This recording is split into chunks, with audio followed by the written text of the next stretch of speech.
Hey guys, welcome back. I love this bread like I want my tummy to be flat. Jokes apart, this is my grilled rosemary flatbread. These flatbreads are really easy to make, no eggs and no oven required. I have used herbs like rosemary, but you can always use what you like.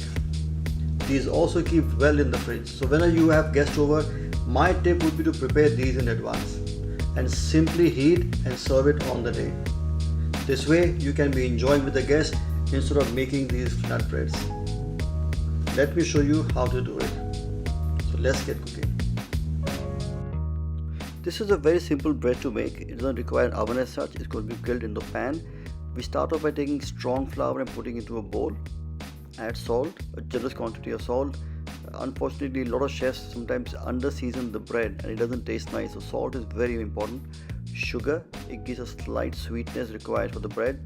And dry yeast. I like to use dry yeast here because it reacts quite quickly with the flour and it helps to keep the bread moist and soft in fact. Dry mix all of it together. In the bread mix I am going to add rosemary. I think rosemary, fresh rosemary works extremely well with bread. It tastes quite nice. Once you cook the bread, it gives a very nice aroma but also gives a very nice taste to the bread. So the salt, the sugar, the yeast and the rosemary has gone inside. If you don't have fresh rosemary, you can use the dried rosemary or also use some dried herbs if you like. A few tablespoons of yogurt. It gives a nice moisture to the bread. You can skip it if you want to make a vegan bread. The choice is yours. In that case, you need to add some more oil into it. Always add warm water or slightly tepid water, but never cold water or room temperature water.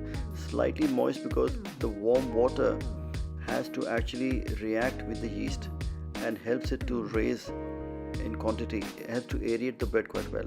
Add the water in small batches, never all together, so you don't want the dough to be too sticky. In case the dough does get a little sticky, you can always use a small quantity of flour just to dust it very lightly. So that brings the dough together and stops it from being sticky. But gently fold it together. You don't need to knock it too hard at this stage, just fold it together. And once the dough is formed, you transfer it to a chopping board and then lightly between your finger and your palm, you extend the dough or slightly knead the dough, but not too hard. It needs to be done very gently, just to make sure that the dough just lightly comes together into a ball shape. And once it's ready, we cover this with a wet cloth and leave it for 1.5 hours for it to double up in size. Yes, it actually doubles up in size. The dough is rested. Remove the wet cloth and as you can see, it is really doubled up in quantity. To shape it into balls, you first have to add a little oil into your hands to make it like a grease your hands to make it non-stick, and then gently knock the dough back.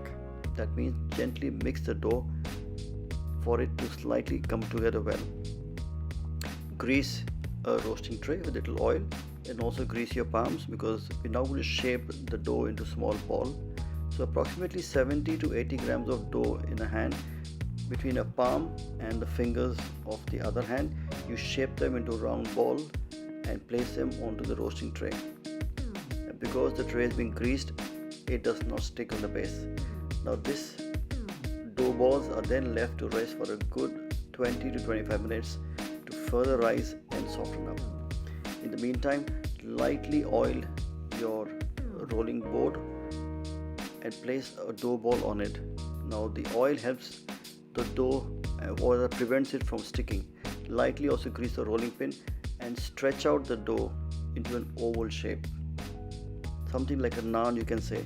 And on top of that, you just peel off and just shred off some rosemary leaves and they will just stick onto the top. So our dough is almost ready. Our dough has been shaped into an oval shape and is now ready to go and cook onto a grill.